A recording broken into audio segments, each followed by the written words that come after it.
बिस्वजित दैमारिनि जिथु सिमां बे मालाबाबो जाफुंनाय नङा। बिजेपिआ मालाबाबो एबसुलुट मेजरिटि लाबोनो हानाय नङा। दिनैनि तारिखाव 10टानि बारा मोना बिजेपिआ जोंनि नुनायाव आरो माने जोबोद मोजां जादों।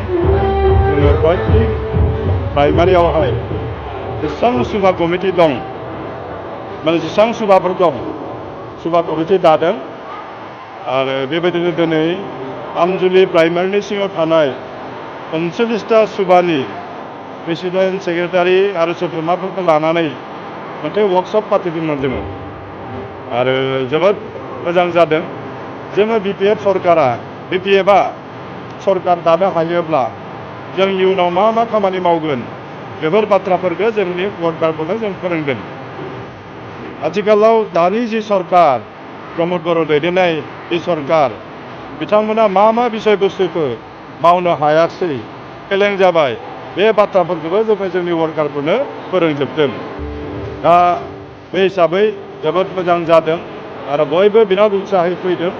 दा जों आसा खालामदों जोंहा आमजुलि प्राइमारि बिथांमोननियाव 45टा सुबा कमिटि दं आरो दिनैनि तारिखाव बे 45टा सुबा कमिटिया एकदम सांग्रां जाखाबाय। जोङो सबनिसाय बांसिन भट बे आमजुलि प्राइमारियाव जों मोनगोन आरो हयथ' बिथाङा माखासे गामिफ्राव हाबनो हायाखै आंबो खोनादों। खिन्थु दिनैनि तारिखाव आं बुंगोन आं हाबनो हायै मोनसेबो गामि गैया जोंनि भैरबकुन्द समस्तियाव। बयबो गामिफ्रा आंखौ लेंहरदों बरायदों आरो नैबे खेबाव आंनो भट होगोन होननानै बिथांमोना बुंदों। मानो होनोब्ला आङो उदालगुरि समस्तियाव 20 बोसोर एमएलए जाबाय आरो बे 20 बोसोर एमएलए जानायाव 10 बोसोर मन्त्रिमोन आरो बे गोलाव समाव उदालगुरि समस्तियाव जिफोर समस्या दंमोन जेरैहाय लामायानो जा दालाङानो जा लोंनाय दैयानो जा गामि गामि इलेक्ट्रिफिकेसनानो जा गासै खामानिखौ जों मावनो हादों आरो माने बेखायनो आंनि सायाव रायजो राजाफ्रा फोथायनाय दङ। गामि गामि आंखौ लेंहरदों गामसा गानहोदों आरो नैबे खेबाव गोबां भोटाव रायजो राजाफ्रा आंखौ देरहाहोगोन होननानै खोथा होदों आरो जोंथ' आं बुंनांगौनि बाथ्राथ' नङा। आसलते इउपिपिएल आरो बिजेपि ज' जाना सरकार दानाय बेवहायथ' आरो जेबो बुंनांगौ बाथ्रा गैला दोनखोमानायनि बाथ्राथ' गैलिया। जोंथ' सरकार दायाखै सरकाराव जों गैयामोन। जोंहा बिपिएफ राजनिति हान्जाहा 7 एमएलए दंमोन फ्लोर कर्डिनेसनावसो दंमोन आरो माने जों गभर्नमेन्टजों गैफायामोन।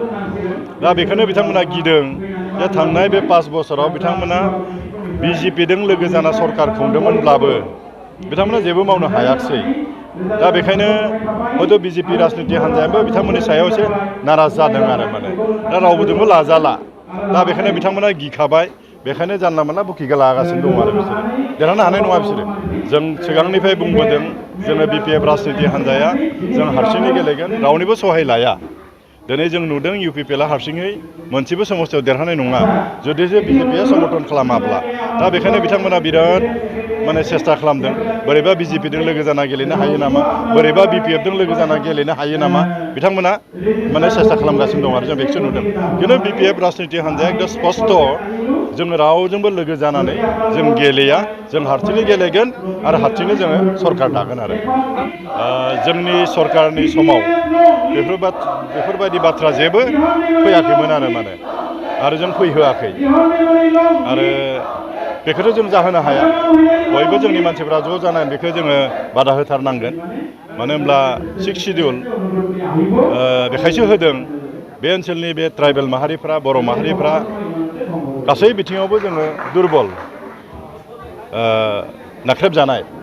दा बेखायनो जोंनि भाषा संस्कृति जोंनि परम्पराखौ लाखिनो थाखाय मोनसे आयेना जोंखौ मोनसे बेबस्था होदों 6 सिडिउल जाहाथे जोङो गावनो सरकार दानानै गावनो गावनि ओनसोलखौ जौगाहोनाय इक'नमिक डेभेलपमेन्ट खालामनाय बा बायदि बायदि जोंनि परम्पराफोरखौ लाखिनो हानाय बे बेबस्थाखौ 6 सिडिउलनि जुगिदि जोंनो होदों आरो बेखौ जों मालाबाबो जों सेफायनो होनो हानाय नङा आरो बिस्वजित दैमारिनि जिथु सिमां बे मालाबाबो जाफुंनाय नङा। बिजेपिआ मालाबाबो एबसुलुट मेजरिटि लाबोनो हानाय नङा। दिनैनि तारिखाव 10टानि बारा मोना बिजेपिआ जोंनि नुनायाव आरो माने आरो दिनै पिस एकर्ड जोंबो बरायदों पिस एकर्ड जोंबो बे समाव समर्थन होदोंमोन। नाथाय सबसे दुखुनि बाथ्राया बेनो किजानि प्रिथिबियाव जेरावबो गैया जि आन्दलनकारिफोरा सरकारजों रायज्लायनानै जि सुक्ति खालामो सुक्ति खालामखांनायनि उनाव जेल जानाय प्रिथिबियाव किजानि जेरावबो नजिर गैया।